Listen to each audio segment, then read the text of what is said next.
साथियों, जय हिंद। साथियों, एक बार फिर आपके बीच में है, आपकी बात को जनता के बीच में लाने के लिए एक बार फिर हम आपके साथ में है। ये मौका है, हम इस वक्त खड़े हैं लखीमपुर के मंडी स्थल पर, जहां पर मतगणना होना है 10 तारीख को। और यहां पर जो स्ट्रांग रूम बनाया गया, हम आपको दिखा रहे हैं कि ये स्ट्रांग रूम बनाए गए यहाँ पर हैं, जहाँ पर ईवीएम मशीनें रखी गई हैं, सुरक्षित रखी गई। इनकी सुरक्षा की जिम्मेदारी हम आपको दिखा रहे हैं कि किस तरीके से पुलिस बल तैनात है। 2 लेयर में यहाँ पर सुरक्षा की गई है।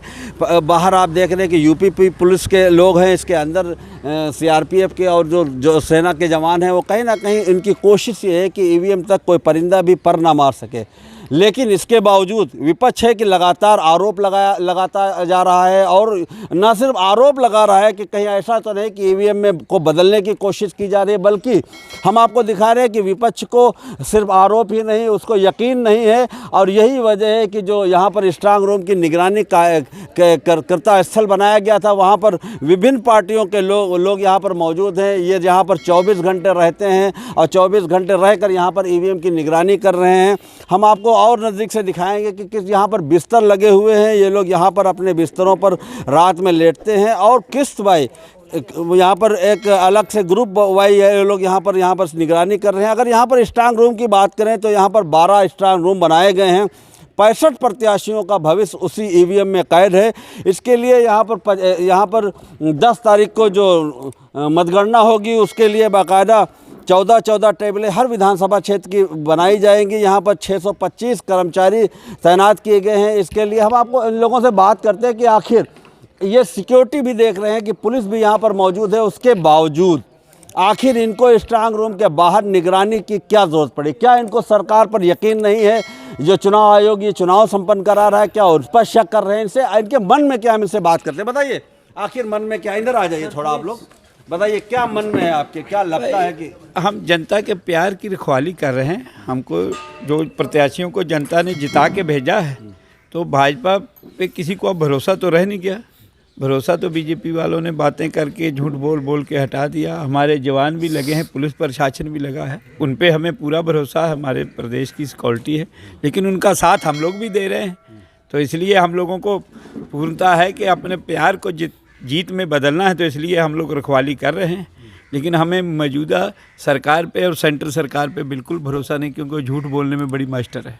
क्या लगता था अगर आप लोग निगरानी नहीं करेंगे तो किस तरह की गड़बड़ी हो सकती है यहाँ पे? भाई अब ये तो वही बताए ना, वो किस तरह की कर सकते हैं। हमको तो अपने चीज़ों को मत को बचा के रखना है। जो जनता ने हमें प्यार दिया उसको संपूर्णतः हमारा पूरा विपक्ष एकजुट है।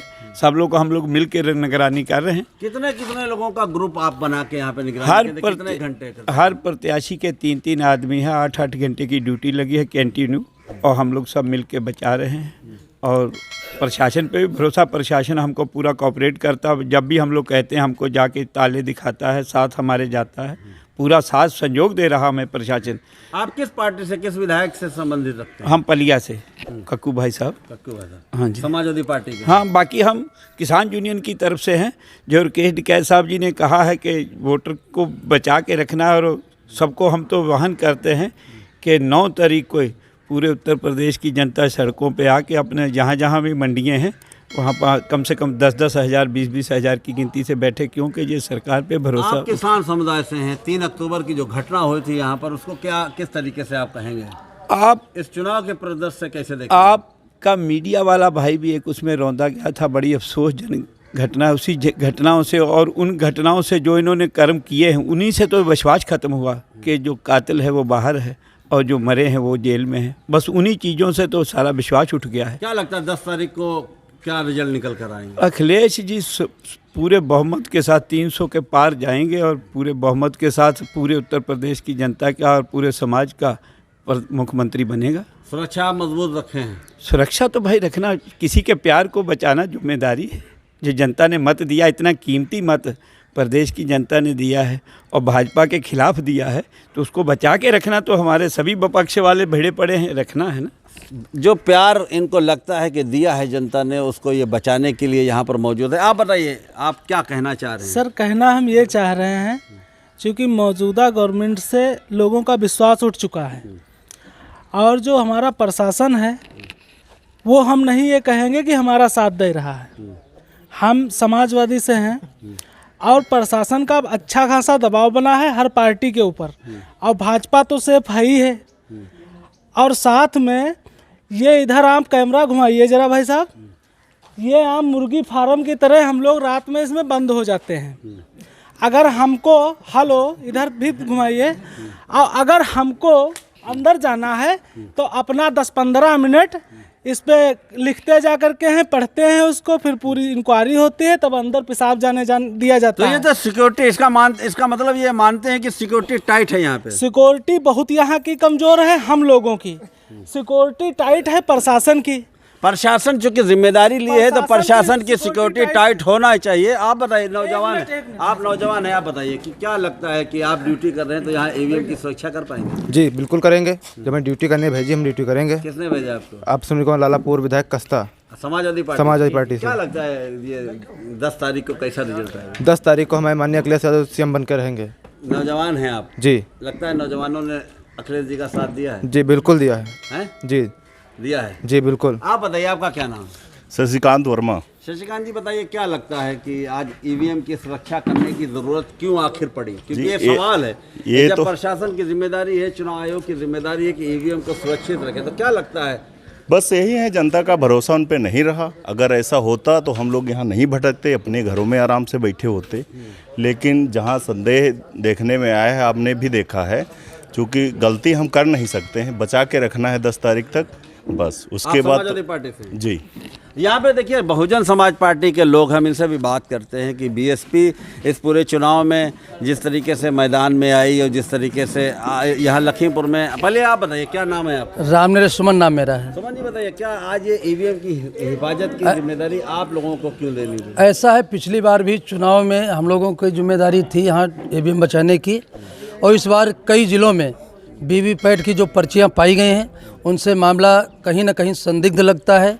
इसलिए हम लोग दिन रात 3 शिफ्टों में यहाँ ड्यूटी दे रहे हैं, और माननीय बहुजन समाज पार्टी की सरकार हर हालत में यूपी में बनेगी। लग रहा है? बिल्कुल बनेगी। बहुजन समाज पार्टी कभी झूठे घोषणा पर जारी नहीं करती। सर्वजन हिताय सर्वजन सुखाय के तहत माननीय बहन जी इस बार 5वीं बार सरकार बनाएंगी उत्तर प्रदेश में। अच्छा, किसके निर्देश पर आप यहाँ पर आज ईवीएम की हिफाजत कर रहे हैं? जी, हम तो यहाँ अपने जनपद के जिला अध्यक्ष श्री अजय चौधरी जी हैं, उनके माध्यम से यहाँ लगाए गए हैं। लेकिन हमको अफसोस एक बात का ये है कि हमारी लखीमपुर और श्रीनगर विधानसभा की जो ईवीएम मशीनें हैं वो बैक साइड में बंद करी गई हैं, जहां हम लोगों की निगाह नहीं पहुंच पाती है। ना वहां तक जो है, अगर जो जिम्मेदारी से देखना चाहे तो यहाँ का जो प्रशासन है, हमको तो ऐसा लग रहा है कि कहीं ना कहीं जो है उसके ये जो सामंतवादी ये सरकार चलती थी उससे कहीं उसके तार जुड़े हैं। तो इसलिए जो है हम लोगों को वहाँ तक जाने में बड़ी कठिनाई है। या तो यहाँ पर कई अभी डीएम साहब आए थे परसों वाले दिन, तो वो अपने साथ में ले गए थे हमारे जिनके पास कार्ड है, और यहाँ पर तो जो बैठे हैं यहाँ पर कंट्रोल रूम में, वो जिनके पास कार्ड भी है उनको भी नहीं जाने दे रहे हैं। इतना ही नहीं, समाजवादी पार्टी के जो लखीमपुर सदर के प्रत्याशी हैं उत्कर्ष वर्मा, उनके प्रतिनिधि ने आज जिला प्रशासन के पास जाकर अपील की कि जो मंडी समिति में जो स्ट्रांग रूम बनाए गए हैं, उसी स्ट्रांग रूम के में जो गोदाम बनाया गया है एफसीआई का, उस गोदाम पर आने जाने वाले वाहनों को रोका जाए। उन्होंने जिला प्रशासन से यह भी मांग की कि वहाँ पर जो सीसीटीवी लगे हुए हैं, कैमरे लगे हुए, उनका कनेक्शन उनको उनके टीवी पर दिया जाए, और जो वेटिंग रूम में जो लोग बैठे हैं निगरानी समिति के लोग, उनकी नज़र में सारे स्ट्रांग रूम के दरवाजे हों, ताकि जो उनको जो आशंका है कि इस तरीके से जो स्ट्रांग रूम के अंदर जो बड़े भारी वाहन जा रहे हैं उनके ज़रिए वहाँ की मशीनों के साथ कुछ किया जा सकता है, इसको रोका जा सके। हमने इसलिए लेके आए हैं कि हमारा जो लखीमपुर विधानसभा का स्ट्रांग रूम है, गोला का स्ट्रांग रूम है, श्रीनगर का स्ट्रांग रूम है, धौरारा का स्ट्रांग रूम है, ये स्ट्रांग रूम दिखाई नहीं पड़ता है मेन गेट से। वहाँ पर एफसीआई का गोदाम है, ट्रक और ट्रालियों का आना जाना वहाँ लगातार बना रहता है, जिससे हमारे निगरानी करता उसकी निगरानी सही तरीके से नहीं कर पा रहे हैं। इसलिए हमारे प्रत्याशी पूर्व विधायक उत्कर्ष वर्मा जी ने डीएम साहब से बात की। डीएम साहब ने कहा कि एलसीडी आप ले आइए, हम कनेक्ट करवा देते हैं और एलसीडी से ही आपकी पूरी निगरानी हो जाएगी। उसी के तहत विधायक जी ने एलसीडी भी प्रत्याशी ने हमारे यहाँ भिजवाए हैं। एलसीडी कनेक्ट हो जाएगी तो निगरानीकर्ता को सहूलियत हो जाएगी। हम भी निगरानी के लिए जब भी आएंगे तो उसको भी देख लेंगे और सुरक्षित स्ट्रांग रूम रह सकेगा। एलसीडी की आवश्यकता क्या पड़ गई? शासन प्रशासन की तरफ से तो जो दुरुस्त व्यवस्थाएं की जाती हैं। एलसीडी हमने पहले ही कहा कि जो स्ट्रांग रूम है वो एफसीआई गोदाम के पास है। वो स्ट्रांग रूम जो है दिखाई नहीं पड़ता, निगरानीकर्ता के को नहीं दिखाई पड़ता है, इसलिए हमको आवश्यकता पड़ी कि एलसीडी लावें, जिससे कि हम अपनी नज़रों के तहत हम देख सकें कि स्ट्रांग रूम। इसको आपने लिखित कोई शिकायत वगैरह की है जिलाधिकारी वगैरह से? जिलाधिकारी से लिखित मांग की है कोई आपने? इसीलिए तो निगरानी अब कर्ता भी नियुक्त किए हैं प्रशासन ने।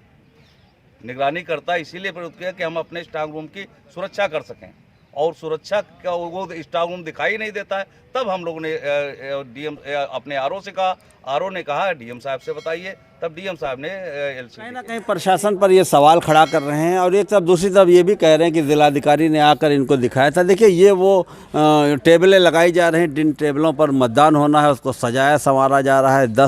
10 तारीख को मतगणना होनी है, उसके बाद यह तय होगा कि उत्तर प्रदेश की सरकार किस का मुखिया कौन होगा, सरकार किस पार्टी की होगी और यहाँ कमान किसके हाथ में होगी। लगातार हम आपको दिखा रहे हैं कि यहाँ पर आप पीछे दिखाना चाहेंगे कैमरामैन से कि पीछे हट जाइए, ज़रा दिखा दीजिए कि यहाँ पर बिस्तर लगाए गए हैं। बाकायदा ये लोग रात में रहते हैं और सुरक्षा की दृष्टि से जो ये बनाया गया है, एक बैरिकेडिंग करके इसको बंद कर दिया जाता है कि ताकि यह लोग भी यहाँ से ना निकल सकें। क्योंकि जिस तरीके से क्योंकि इसलिए ये किया जाता है क्योंकि ऐसा तो नहीं कि यहाँ पर जो निगरानी कर रहे हैं इनकी शक्ल में कोई अराजक तत्व हो और कोई आकर अव्यवस्था ना फैला सके। इसलिए प्रशासन लगातार कोशिशें कर रहा है। और यहाँ पर देखिए बहुजन समाज पार्टी के, समाजवादी पार्टी के हैं और तमाम पार्टी के लोग यहाँ पर, उनके प्रतिनिधि यहाँ पर हैं, सिक्योरिटी लगी है बाकायदा। और स्ट्रांग रूम की बात करें तो जो 12 स्ट्रांग रूम बनाए गए हैं, हम आपको दिखा रहे हैं कि अलग अलग विधानसभा के स्ट्रांग रूम हैं, यहाँ से दिख रहे हैं। उन स्ट्रांग रूम के बाहर भी सिक्योरिटी दिखाई दे रही है, आसपास भी सिक्योरिटी दिखाई दे रही है। 3 लेयर यहाँ पर हो गए, एक मेन गेट के ऊपर सिक्योरिटी है, इसके अलावा ये बैरिकेडिंग करके यहाँ पर सिक्योरिटी की गई है। प्रशासनिक अधिकारी भी जब आते हैं तो अपनी गाड़ियों को बाहर रोककर अंदर जाते हैं, और जब भी वो अंदर जाते हैं तो तमाम राजनीतिक पार्टियों के यहाँ पर जो प्रतिनिधि हैं उनके सिक्योरिटी के लिए जो लगे वो उनके साथ में जाते हैं। तो कहीं ना कहीं ज़िला प्रशासन तो ये कोशिश कर रहा है कि किसी भी तरीके से उन पर उंगलियां ना उठें। उसके बावजूद जो विपक्ष के लोग हैं वो लगातार ये कोशिश कर रहे हैं, लगातार ये आरोप लगा रहे हैं कि कहीं ना कहीं जो सत्ता पक्ष है उसके दबाव में प्रशासन काम कर सकता है, और इसीलिए निजी सुरक्षा यहाँ पर उन्होंने लगा रखी है। जय हिंद साथियों।